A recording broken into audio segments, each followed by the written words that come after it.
Welcome to Succesful Experience. I'm Eduardo Borregar and I'm here with Stephanie de la Millar. Great guys. This episode is going to be a little bit different. Luis is out for today. He should be back by next one. Today we're going to talk about actual experiences, difficult ones that we've encountered through closings that we handled. So today we're going to be talking back and forth between Stephanie and me, actually remembering all those experiences. So maybe if you find yourself in that exact situation, that'll help you out. All right? Yes, that is the idea. I would like Stephanie to start because I'm a gentleman, but I will do it. Yes, no, do it. You first. You first. My lead. All right? Yes. So, long ago. Back in the 2000s. In the pre-COVID era. It was in the pre-COVID? Pre-COVID era. Yeah. So it was different. It was different. Yeah, a lot of things changed due to that. So we're talking about a transaction that happened between a Mexican that had, what would you call it, Infonavit? Like the government loan? Yes, yeah. Government loan. This person had a government loan on his house, and this person was selling it. And the buyers were a foreign couple, and the husband was a Mexican, but that never lived here. He was from the U.S., but he was born here, and obviously didn't have any paperwork as a Mexican. Even his passport was from the USA. And his wife was from Chile. So this couple decided to buy a house here for vacational purposes, and they encountered this offer from this Mexican that was selling pretty cheap. So they saw an opportunity there, exactly. Right? How was the process of the offer? Were you involved in that part? No. When they came into the office, and I say they because we helped both of them handle the closing, they already had an offer written and signed. Okay. They were just looking to get the contract structured, right? Okay. Because part of what we were talking last time, an offer is not the complete thing, It shouldn't, because it has so many holes exactly. that can make the transaction difficult. It's just if you jump from the offer to the public deed, right? So they were trying to get that done correctly. So they approached us, and we ended up helping the seller in all the process for canceling the government loan. And we obviously help the buyers with the trust, right? That's what we do. But in this case, we help both of them. Okay.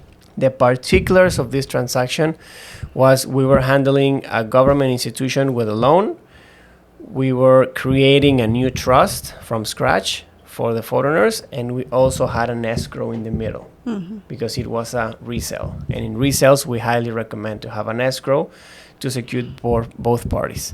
Totally. Everything was pretty much normal. We handled we handled the contract in a way that they were going to deposit all the money into the escrow, and they were going to send the money to the seller once the deed was signed. Okay. And the seller was okay with that. Strange, because he was Mexican, and most Mexicans are not familiar with this tool. Yes. And they don't feel comfortable. But this guy was fine. I think because he was young, he was like open to these kind of things. And everything was perfect until we started helping him with the process of canceling the government loan. Because he went to the offices, because in order to do that, you need to get like a letter stating how much you have to pay to kill off that debt. And with that letter, you proceed to make the payment. You show to the institution that you've paid, and they issue a cancellation letter that is then sent to the notary, so it could be transcribed into the deed. So that can be scratched off the public records, if you Okay. will, at the public registry. And were they aware of this whole process? The institution? No, the parties. Yeah. They were aware that Yes, all that will had happen. to be done, Mm. right? And the idea was, okay, let's send all the money to the escrow. The seller doesn't receive anything. If an amount has to be paid to get the cancellation letter from the institution, the escrow will pay directly. Mhm. So the buyers have no risk that the seller receives the money and runs away, Mhm. right? That's always a factor. Yes, that is a fact of risk. And the seller was fine. I don't need that money, actually. I just need to get that letter so I can sell it and I can receive the rest. The seller went to the institution because in these kind of processes that has to be done directly by the person holding Exactly. the account No, there. through the power of attorney No third or party not, is allowed. Actually, if you go to their offices, they don't even let you in if you are not the person. if you don't have a loan with them. So this guy went, and when he finished there, he sent an email, very sad, because he said, "Hey guys, I'm sorry, but I think our plans have to change, because I was asking to do this, and they told me that yes, they can provide me with the letter in a couple of days, but the money has to come from my account since I'm the one holding like the credit." Mhm. And that completely changes all the plans, because we were going to send everything to the escrow, and then it's better if you, instead of sending it to the escrow, send it to me. But the sellers were a little scared about The that. buyers, I mean the buyers. So we had to restructure and make an amendment agreement to the contract. Okay. So By then, it was already signed, the promissory the contract first one, and it everything. was already signed. We were going according to plan, and this happened, right? So Yeah. everyone was scared. Like, Yes, dealing with the authorities Yeah. can be. even the brokers were like, damn, I think this sale is gonna fall apart, Oh. because the buyers won't send the money directly to him because they don't want to risk their money, right? Mhm. But we had an appointment with the buyers, and I explained to them personally that this had to be done, and that we will take care of their interests at all times. And the plan that I wrote up for them was that, hey guys, send the money to the escrow. We'll prepare the disbursement letter for the exact amount that the government loan. institution needs, and we'll disburse it to the seller's account. And once we do that, I'll be with the seller personally. And once the money hits his account, I will go with him to the bank, and I'll see him make the wire. Wow. And I will get the wire confirmation that the money was paid. I mean, in that same day, everything happened, right? Wow. So Okay. that gave them like a little bit of peace of mind, and Yes, they of say, course. well, we trust you. We don't like it, but if that's the only way we can move forward, they said yes, right? And that's an important part, because when you are dealing with a professional, you need to listen to the advice. Exactly. And some people don't want to follow, right? Exactly. And that the plans could change. Mhm. Because, I mean, your attorney designs a plan for you, Yes. and then maybe it has to be changed, but supervised by your attorney that will look for your best interest. You have to follow the advice if you want to be in the safe place. Of course. So the D-Day came, the escrow disbursement letter was signed. He received the money in a couple of hours, and once it hit his account, we were at the bank. He made the payment. It was around 300,000 pesos. Okay. No, well, not so much. Around that. I was forgetting a detail. He had 2 loans. Oh my God. One okay. with the government institution and one with a private bank. With the private bank, we didn't have any issue for the bank receiving the money from the escrow. It was Okay. the government institution. Yes, of right? course. So that part was handled. He paid. He gave me the wire confirmation, and in around a week, we got the cancellation letter from the government institution, right? Wow. Yes. Then that went okay, and then a couple of days after, we signed the second disbursement letter to pay the private bank Okay. that had no issue with receiving the money from the escrow. So we took around 3 weeks to get both cancellation letters. Obviously, in the meantime, we were working on the buyer's trust.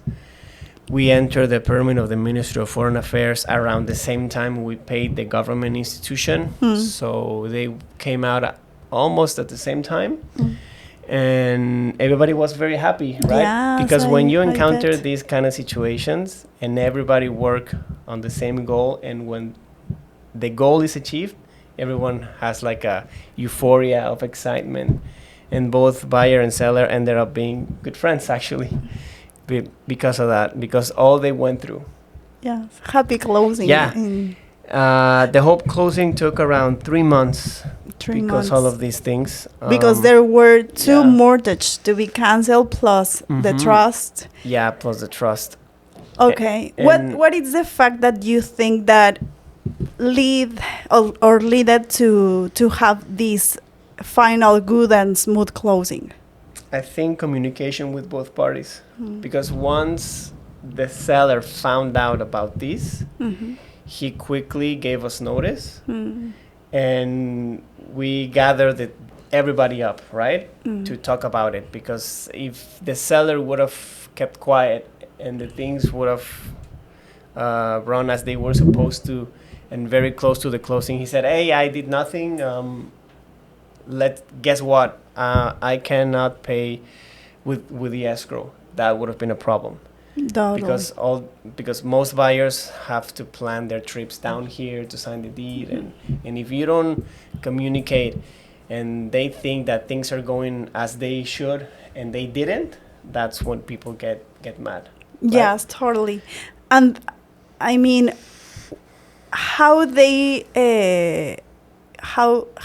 approach of you going with the seller, how they took it, how. Well, the buyers took it very good, actually. At the end of the closing, they actually gave us a lot of gifts. They gave us a peach flavored whiskey. They gave me a baseball cap from the San Francisco team. I can't remember the name. Okay. The Giants. Oh. And then they were they were always like inviting us to the restaurant over in San Francisco. They took it very nice. Yes. So I think another thing that they have to consider is the trust fact, no? Yeah. That they trusted on you, and that resulted in that you are a professional. So you obviously know that what a trust from a client it means. Yeah. So you will go beyond the duty to get the goal completed, right? And then when the closing day happened, everyone was very calm. The worst part was already over, so they just wired the rest of the money through the escrow to the seller. The seller signed, they got the keys, and everything was good. happy and all. Happy ending. Yeah, it almost fell apart so many times because of these kind of things. And the time. And the Did time. they lost a little bit of patience? Yeah, at the beginning, because the closing was supposed to happen like in a month and a half. But when we encountered these situations, obviously we lost a couple of weeks going back and forth with the government institution. So the closing had to be moved like a couple of weeks. But it finally came through. Yes, I mean, and that is another fact of the trust that you convey to your lawyer, no? Exactly. That, okay, at the beginning, maybe we say it will take us 45 days in average because it's the time that the closing takes. But sometimes we have to change the closing date sometimes. And I think we do it only if it's strictly needed for the closing to be a good closing. We usually, I mean, in this case, you explained all the situation, and they were even though aware of the complete scenario since the beginning, but it was a fact of that no one could see that it will be so complicated, but at the end, it was fact of trust that you were doing your best, even though it's taking longer than expected. Yeah, because nobody saw that coming. Mm-hmm. Even us, since we're usually dealing with private banks and all, we know that, yeah, they can get the payment from the escrow. With this particular government institution, they're very picky, and we had to adjust. That was the important part, that all the parties were willing to adjust. Exactly. And sometimes during a closing, when everything is set, they don't want to move an inch. And that has to be something that people has to be aware that things could change, not because you want to, just because the factors in the world request that you make some changes. Exactly. As you go, right? Yes, that there is many people involved in the whole process. In this case, it was two different institutions that have people working in a different way, and a third institution that is the trustee bank, plus the notary, plus each party. So everyone has the same goal, but handle it in a different way. Definitely. No? Yeah. The core thing in that transaction was the communication. Thanks to that, we pulled it off. That is why it's so important, no? Yeah. To have good communication. And do you think that listening carefully, not being already sided to this is the way that I want it, to come in a way that they listen what is really happening, how was that, how they behavior or their free of mind, you think that changed and led to this closing happening good? A lot, because if we would have been close-minded, I think the closing would have fallen apart. Because since we already had a contract drawn up, as soon as we saw this happening, we could have said to the buyers, hey guys, don't go with it. Like, basically scare them off. Like, no, there's no way you send money to the seller. You don't know him. What happens if he runs with the money? So it's just best to not go through and find another property, right? Yes. That would have been an easier approach. Lost to him because he is not complying, no? That type of thinking. And at the end of the day, these buyers were really in love with this property. So we tried to figure out a plan to make it happen. Exactly. And that when they come to us, it's with the purpose to acquire a property, not to buy a lawsuit or start a lawsuit against someone. Exactly. So we try to find, I think in this case, instead of encouraging the buyers to, okay, this guy is having problems, he should ask first before committing with anyone, how the process is. Instead of doing that, and that is what I'm seeing now, you were seeing or finding the way to make it happen, no, in a safe way, even though going with the guy, making sure that he's making the payment, that he's not going into a plane to escape, that type of things. I see the difference when the persons are open-minded,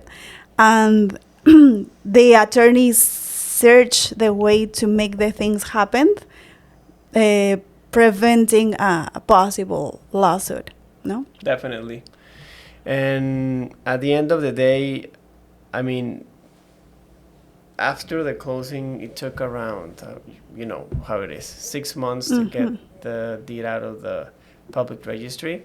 That was something that also the buyers had to adjust, because in the States, I think that it's very fast, right? Once you sign the deed, with the closing agent, it's like that's all. The next day it's all, or that same day not here. A lot of things have to happen to get it out of the public registry. Obviously, they were constantly checking in because they were like, "Are we over? Are we done? Is this done?" So It's taking forever. I had to explain to them, "Yes, we are done. The worst part is over. However, we just still have a little bit more to go because of the public registry and the taxes with the notary and all that. But the risk is gone. Yes. The seller signed and you paid him. Mm-hmm. So that part is done. That was the most difficult part due to these specifics. But they were constantly messaging me and coming to the office asking, "Hey, where's my deed? Is it out yet?"